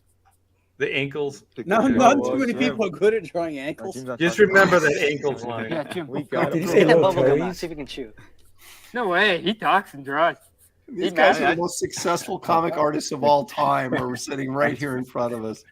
It's amazing. I can't draw an ankle. You gotta give No, this is a little better. This is a little better than. I know, you'd be hosting it. I'm getting the first class stuff. Man, imagine if we all got together and like formed a company or did books together. Oh, moly. Image. Yeah, There you go. Great little depth. Stanley's like, wait a second, these guys don't work for Marvel anymore. What the hell? Look how quick Jim is doing this. That actually looks good. And look how quick Todd did with his quick drawing. I know. King of the fade. Right. Wait, I'm gonna try and come in here and give that little pretty line. See, Todd hates this, but I always splotch my ink first. Keep going. Okay. I should have brought some ink with you, bud. You were giving me a bad time there. Oh man, I'm trying to do that pretty Scott line, the Scott Williams wiggle. Where's Scott? Just had a kid, right? Couldn't make it. That kid's 30 now. Yeah, well, That's crazy. Okay, now we've gone to Okay, so you notice that okay, no, I did the scribble. Oh, I was you're not drawing. You can talk now, bud. Hang on again. What were you saying? Okay, so Todd says, you don't have to worry about ankles, you don't have to worry about this, that, the other thing. And so you notice that Jim Lee, right after that, grabbed the pen and drew that leg and drew it through the Todd McFarlane cheat. Right. And so that is always my favorite part. And that sums up Jim. Like, Jim doesn't fuck around, but he does it in his own way, right? He's not going to confront you, but he'll show you. And and that's my favorite part right there, where Jim just goes, "Oh, okay." He just finishes. Oh, you can't draw that? Here, let me do it for you. I can draw that. I can do that. Yeah, talk away with it. Hang on, I got a chat here. It's not a super chat, but it's Hurley guy from Eric Larson. Play Eric Larson because no one wants to play with him. Poor Eric. Oh, that's funny. We love you, Eric Larson. All right, let's go. Hang on. I would actually pay to watch Eric draw, though. He is very entertaining. Oh, he's like, even hair. You can make the hair move around too. Oh, look at that guy. Yeah, make the hair move around. Jim Lee, God Lee or Jim Lee. Are you ready to stand? Don't wake him We up. cover that one. Don't wake him up. Okay, Don't wake him up. Wasn't this the Don't wake cover him up. of the DVD or the? Okay. It's on. Check It's it Now, on. again, Yeah. guys. Because they need something naked. good. Yeah, I Art think would have it's drawn There you go. the schlong in there by now. There you go. yeah, but Jim this is shadowed hot. over it, so I Okay, I'm can't gonna do go it. here. Let's call him something. Hair No, lines. no. Wait, which Hey, one- draw which the one- silhouette, Art. This looks great. Put a little hair. Oh, Put a little hair right there on I'm his going in here, balls. wiggling. I'm yeah, that's it. Balls. Coffee. Oh my gosh, Art! We got 3 Come minutes on left. now. 3 minutes No, left. call him Mr. Image. 3 minutes left. Get through it. That looks really good. Boom, boom. Okay, Yeah, I'm the ready thing to with talk anatomy, about I think, is to think of the muscle groups and then to put a heavy shadow along one side, and that it's a way. A lot of kids will go in there straight, every muscle, and give you every single line, and it looks really Great kind of grotesque. Capullo. that. It's hot. If you can go in there and just give me one side, it suggests the rest of the stuff. It's all there. You don't have to draw every muscle. If you put a shadow on one side, the muscle shows up. And basically, Through that I mean, negative. if we're really honest with everybody, even though a lot of this isn't quite the detail that you'd like to see, we're just trying to give you some bits and pieces. But time's running out here. That's we should get not on our quite the way. detail. We stole all these ideas from Stanley anyway, so we should go check to see what he thought about it, guys. So sign it there. Oh, Yeah, boom. Ooh, hey, fast. Looks like a DC character. you're hitting Cyan. That's my new character. This is great, you guys. Thanks for coming. guys. Thanks for coming, Jim. What's up? Hey, let's get. Hey, did he take his jacket off? Oh, Oh, he's asleep. oh, yeah. give him a No heart. acting here. Hey, Stan. What do you think, Stan? Stan. Could we take your place? Are we good video hosts? Oh, hey guys, that was thrilling. That was really a great show. and Aaron Lopresti Thank you, folks, plays Stan and, Lee. Good night. That's right. I'd be asleep on the table. Elvis is asleep in my chair. here. Nobody's ever had an ending like that on any show, anytime, anywhere. Look at Dan Jim should Lee. have said, now that's what I call a happy ending. There it is. Excelsior. Oliver. That's There the you guy. go. Jim Lee's out of there because he's got some money to make. Let's see this That Fraga. graphics, Will Eisner. One of these is How about that, guys? those Well they're done. talking about the big panels back there. So each of those big panels, they're saying set designer because Rob Liefeld, Will Eisner, whatever. Because there's one of those with Stan and Will, which is really cool.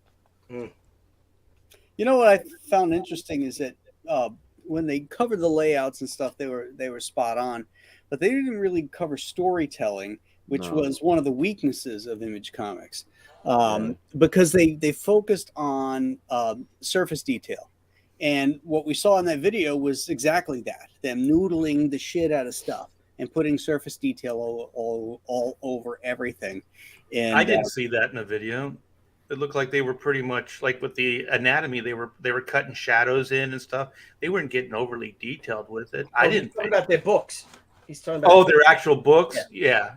Well, yeah, definitely the books, but I mean, they could have done the drawing that they were all laboring over, with just solid, big wedges, kind of like Bridgman they had mentioned, but they were in there and they're doing little they're starting to add all those little. Service. Yeah, later. Yeah, definitely. Yeah, exactly. Yeah, which I found that interesting. But I thought that Jim stuff was straight out of Bridgman. I mean, that was like almost even a Bridgman pose. So I felt like that was very textbook. And then Will's kind of chiseling in the shadows and showing how you can hint at muscle versus like showing every detail of it, Right. with the shadows and you pick the light source and then you put the shadows in the appropriate places. The shadows reveal the form. I thought it was funny. Reveal that the form, yeah. They made that, they made the comment that you don't have to show every muscle. You just, but every single one of those guys render the crap out of their drawings. It's not an ounce of fat on any figure, Yeah. So it was just kind of like funny. I said, like Greg Capullo in the day, man, it's like secondaries, thirds, like striations, and like all the veins and everything. And the neck was just popping out. Yeah. Oh yeah. When Greg got on X-Force, man. Just for the record, I love that shit. Well, so I love Greg's X-Force stuff. But it's it's just funny. They're saying one thing. They're giving you the lesson as it should be given, but then they don't follow it. Except maybe they're designed for their page. I thought Todd was the most honest in how he was approaching the business end of things too, and I really appreciated that. He doesn't pull any punches, and he's self-effacing to his own limitations.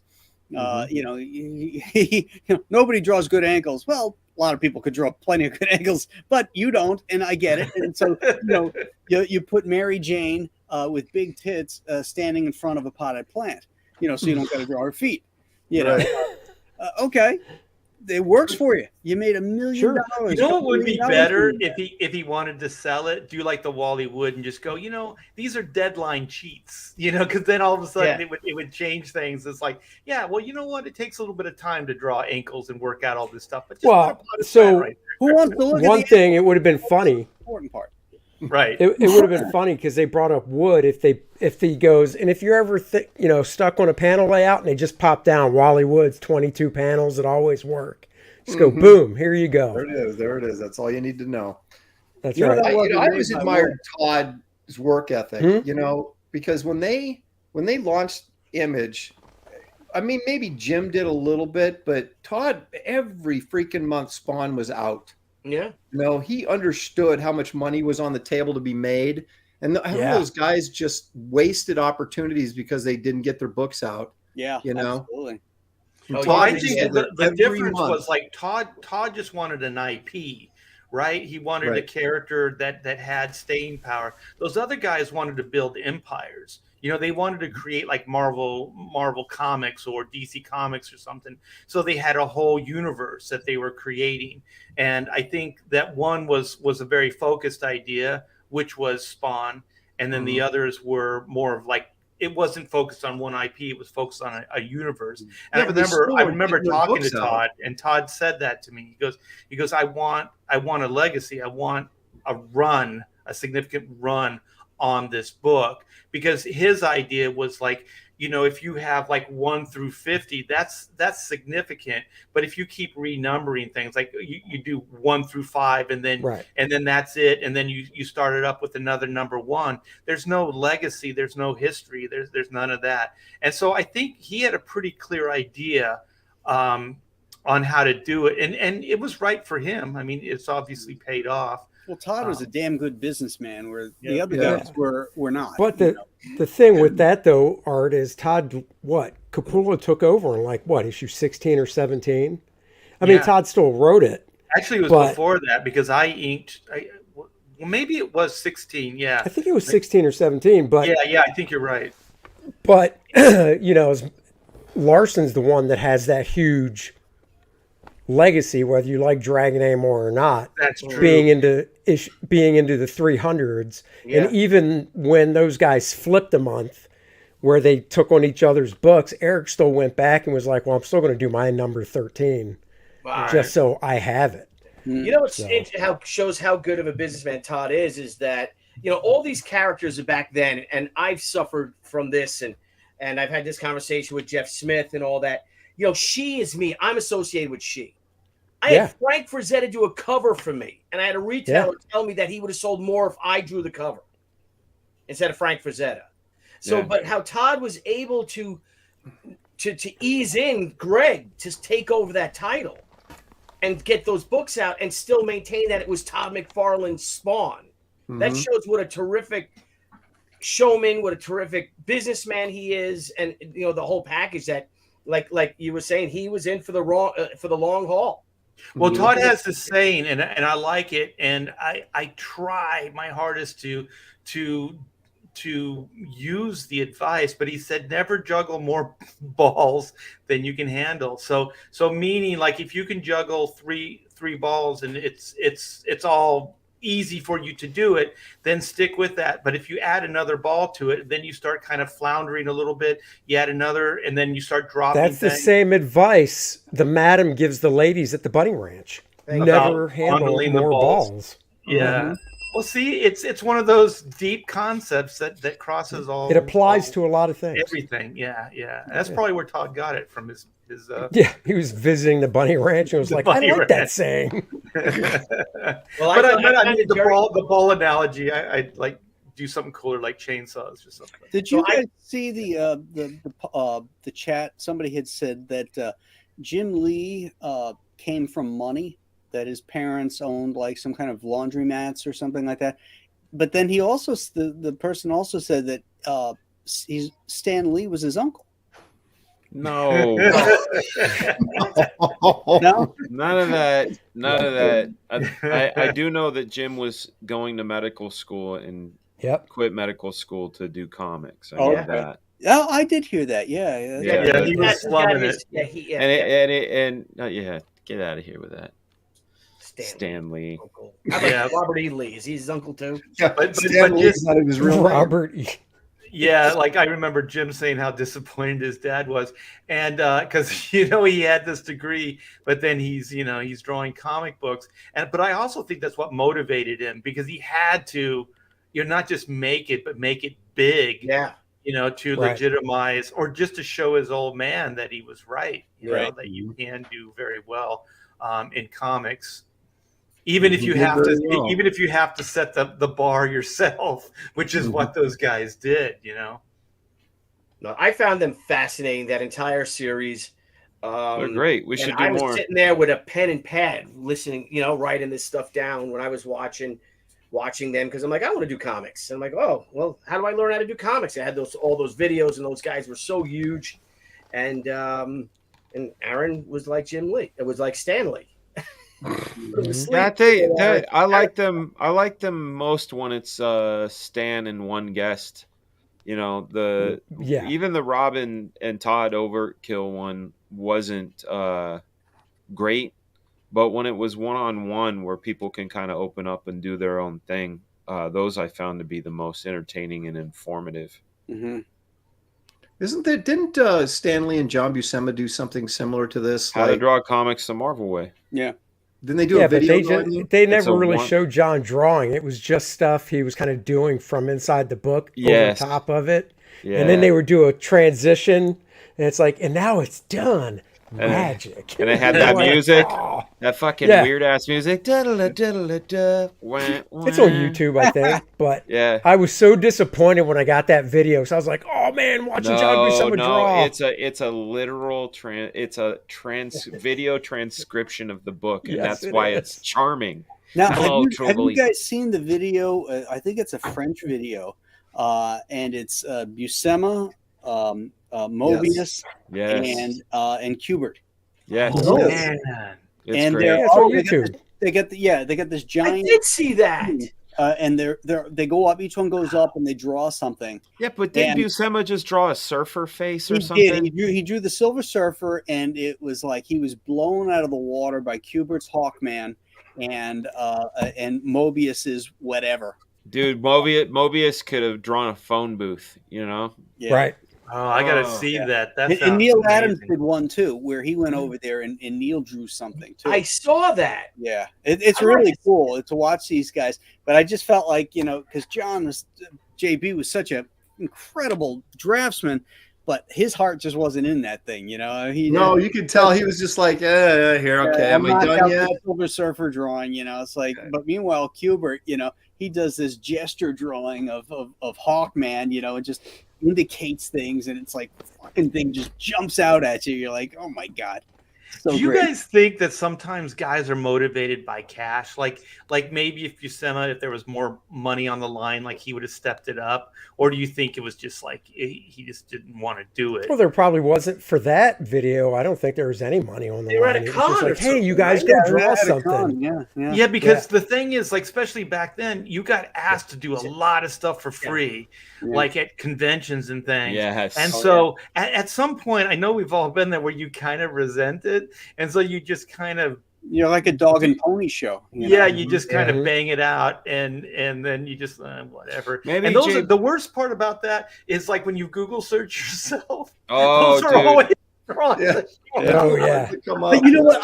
For me at least, I'm a competitive person, and the competition kicks in. So it's like when somebody comes up to you with their sketchbook and they want you to do something in this sketchbook. First thing I do is look through it. I'm like, all right, who do I got to beat? You know, okay, all right. This is dog shit. This is no problem. This is right.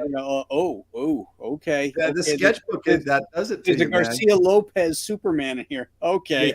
We're talking a little effort into this. Exactly, because you don't want to be that guy. You don't know who's going to get that book next. It could be, could have been Neil Adams. And he's going to look through it. And he's going to look at your piece, and he's going to say, dog shit. Oh, here's the one I got to beat. You know? You're also going down that rabbit hole, though, too, because say you're like, oh, can you do a head sketch, right? Whatever. You got a $200 drawing, right? He gives you $200 to do a drawing. But then you look and you see like Garcia Lopez or something, and you're like, whoa, oh my God, how much did you pay for this? He's like, oh, $600. You're like, now you got to do like a $400 drawing. You know what I mean? You got to try it. You can't give me or the worst part is when they go, oh, I didn't pay anything for it. And then you're like, what? Maybe Buscema, I mean, he knew the company he was in, right? I mean, think about that. Like, I would get competitive, but if it was like, I don't know, Dale Keown and you wouldn't even try. No, but if they're like, hey, everybody, draw a character. Try. No, I would, but I would just be like, fuck, it doesn't matter. Right, you know exactly. What I mean? So you do something really simple and crappy, so there's no even a comparison, right? Because it's like, I can't. If I tried really hard, I'd really embarrass myself. I'm not even going to try. So no one just you do like that. You do that burn 3-second Batman head. That he does, Yes. And then when people are looking at it, they'll just get to yours and be like, oh, he did a quick freebie. That was nice of him. And so it's not bad or good. It's just like, oh, he phoned. Okay. Dude, what Art was talking about at conventions, especially the early days when like the head sketch was a freebie. I would, at the beginning of the day, I was always drawing these profiles because they were kind of easy to do. Eventually, their head started like like it just just the chins would start, and then like Art said, you'd see him on eBay. You're like, oh shit, a Fraga. Oh no, like that is not what I do now. Less is more nowadays. Oh fuck. Yeah. Well, have you ever, like when you're taking sketches at conventions, sometimes it can get confusing if you get a list that gets pretty long and can't read the guy's handwriting, or he gives you a sketch cover book that's his particular one. You got to mark it and all this kind of stuff. Have any of you guys ever done a sketch and got it wrong, and then the guy comes up and he goes, well, okay, this is very nice, but I asked for Batman. Yeah. Oh yeah. I haven't done that yet. Have you done it, Graham? I've done it. Yeah. I only did it one time, and it threw me off. I was 16. It was one of the first conventions I ever went to where I was getting paid, but it was like a D&D convention, and people would come up and say, "I'm an Elric," or I'm a druid or whatever. I didn't play, but they tell me all this stuff, and I go, okay, so that's your character, and I would draw their character. I was like the character manifester. They'd pay me $20 or whatever. They'd come back, here's their character. Well, one guy was like late, and he was like it was at a hotel, still up in the room dungeoning, whatever you call it, and bring it in, and it's like the last of the day. And I'm like very happy to show it, and he's like, "That is not the ring of Lothar," like it was really. He was like really really mad, because like he's like, "You drew it like a circle. It's an egg shape, it's not a disc. It's an egg." And I'm not paying for that, and I'm just like, "Fuck!" I just remember thinking like, wow. Yeah, what do you do? I got a war story. I had a guy that asked me to do, he came to me and he wanted me to draw a she and Psylocke fighting. right? And that's the big one for the whole show. Like $800. So I'm like, this is what I'm going to do. I'm going to do this one. People coming up, oh, can you do a headshot? No, I'm working on this already. So I give it to him on Sunday, and he gave me the money. I give it to him on Sunday. He goes, oh, I'm like, oh, what? I love Psylocke, and and he's like, oh, but I wanted Elektra and Psylocke, not she and Psylocke. I fucking wasted all this days doing this talk to everybody, and I had to give it out. I'm sorry. Well, here, take. He's like, no, I'm not. No, just take it. No, you could have sold that, man. Right. Dude, sold it for more than 800. Did you give him the money back? Yeah. Oh, I'm like, he was so disappointed, and he's a nice guy.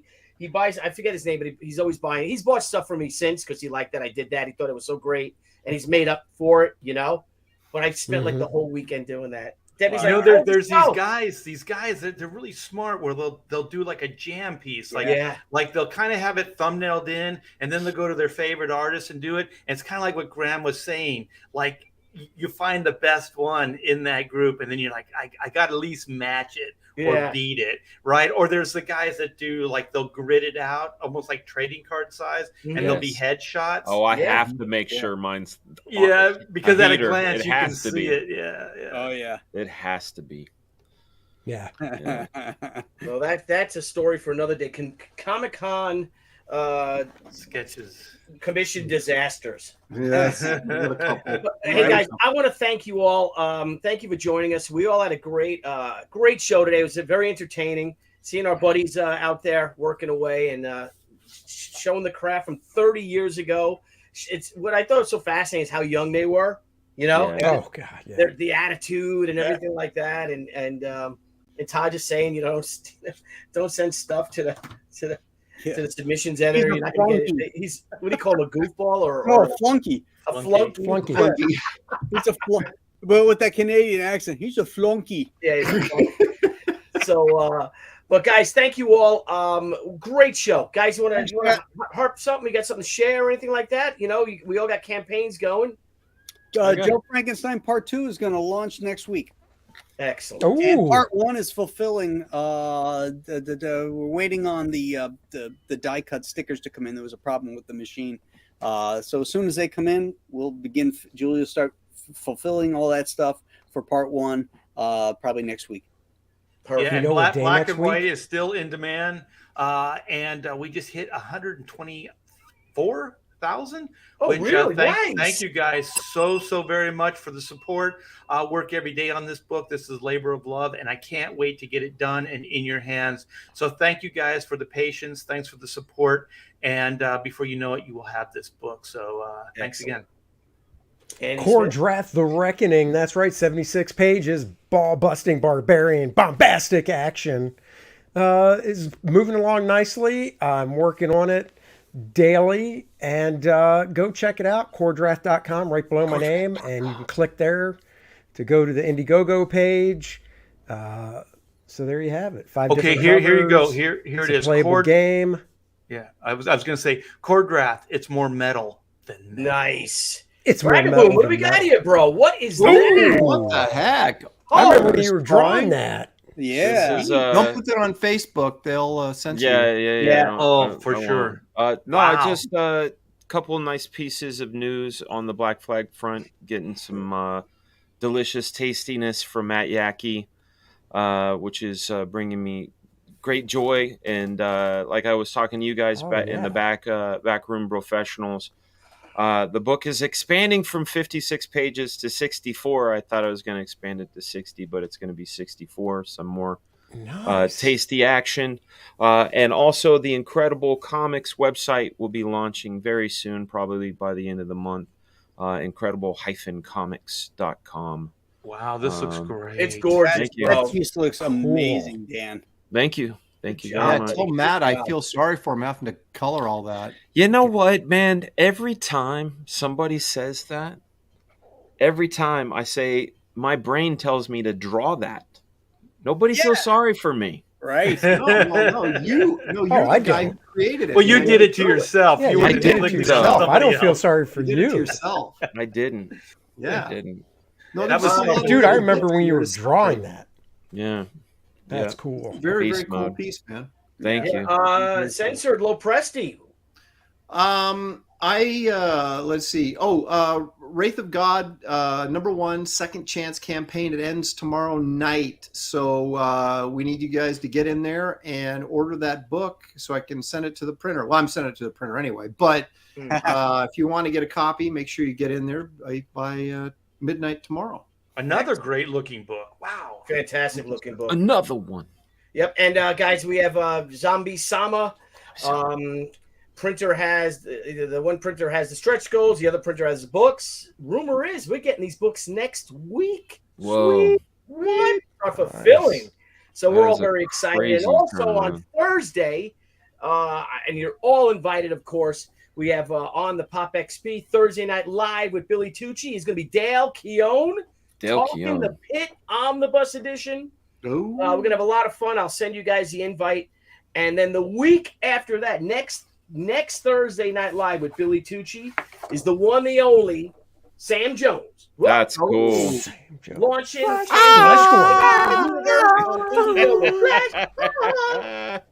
I met Sam in Alaska. He was a cool guy. He was a great guy. I met him in Fayetteville. Former Marine. Nice autographs that he signed for me and Debbie. Every one of us. That's right. So, guys, thank you all for. Please check out all the Bros campaigns. Their descriptions are in the link. The links are in the description. Guys, love you all. Thank you for a wonderful show. Graham, I'm glad you're back in action, buddy. Good to be back. Yep. Yeah, glad you're feeling good. Can't lift for 6 weeks, Fraga. Are we going to see that? I'm going to turn into Clark Kent. Yeah, Fraga, what are you going to turn into? I'm just gonna keep pushing. I'm with a new month. I'm doing these things called 30s. So it's every body part every day, 3 reps of 30, and you're supposed to hit failure on the 3rd set. But you work from top to bottom, upper chest, middle chest, lower chest. Same thing with the arms and inside, outside. Again, every body part every day. And I feel like shredded shit right now. I'm sore from yesterday. Dan, I got to tell you, that picture you posted of just your shirt, so the torso, yeah, I looked at it and I said, who's wearing Dan's shirt? That doesn't look like a Dan Fraga. It's smooth. Look at that. Ooh. Yeah. And I had just gotten out of the shower, so that's why I said, yeah, it's cold in here. But oh yeah, I don't know if people saw my tag because they're like, it's cold wherever he is. A little nipple action. Hey, Fraga, you go to shave. You say you're gonna get a haircut. You got to shave before Jersey. So at Heroes, I will be looking like Kelsey. The very next day after Heroes, June 19th, is my 50th birthday. So I said I'm gonna shave it all off and then show up clean cut in Jersey, Morristown. Oh. So no facial hair? None. No. Maybe a little chin strap. Maybe. Yeah. I don't even recognize you. No. Outstanding. Yeah. Shave it all. All right. Well, thank you guys. Thank you all for joining us. Please support the Bros campaigns. And we will see you all soon. So let me find Dan Fraga next week. See you next week. What are we doing next week? Do we know? No. I it's a green room thing, but I can't host next week. But we'll figure it out. All right, we'll figure it out. Yeah, Never mind then. No worries. So, all right. So everyone out there, for all you haters out there. I forgot all about those, Graham. Ding. All right, guys, I'm going to try to find the ending here. Niall's got so many videos up. All right, guys, thank you all for joining us. We will see y'all soon. Hey everyone, thank you for joining us on Pop XP. If you haven't already, make sure to click that subscribe button and also click the bell for notifications when we go live and we upload some awesome new content. Also, don't forget to head on over to Twitter and follow us at the Pop XP and over on Instagram at the Pop XP. Thanks again everyone, and we'll see you soon.